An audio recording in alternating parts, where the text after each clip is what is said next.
Kua whakarewa hia ake e Ngāti Awa, tā rātou kaupapa hou, hei pena i ngā waiata, ngā tau parapara, ngā mō tea me ngā karakia tawhito o te rohe.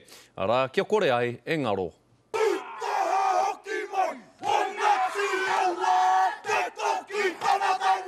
He whakapuakitanga hai taonga o Namata. Mō ake tonu, pēnei i tēnei mo te haka, tia kina te Māori tapu o Ngāti Awa. Kai te mataku hoki etahi, te mea kai te mate haere ngā koroua me ngā kuia kai a rātou ngā taonga nei. Nō reira koe nei tonu te wā hei hopu kia mau.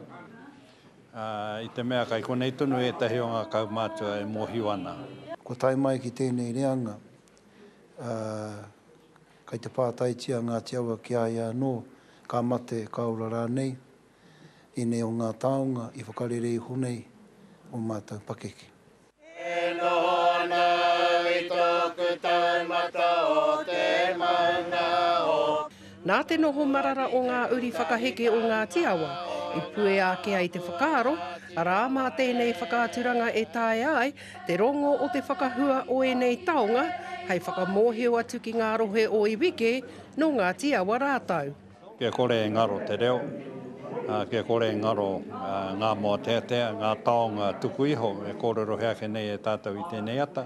Nā te mea, kua huri te ao, kai te pātaitia Ngāti Awa ki aia anō ko waiahau. Ia humai au i whea. Kia ore hoki te whakama.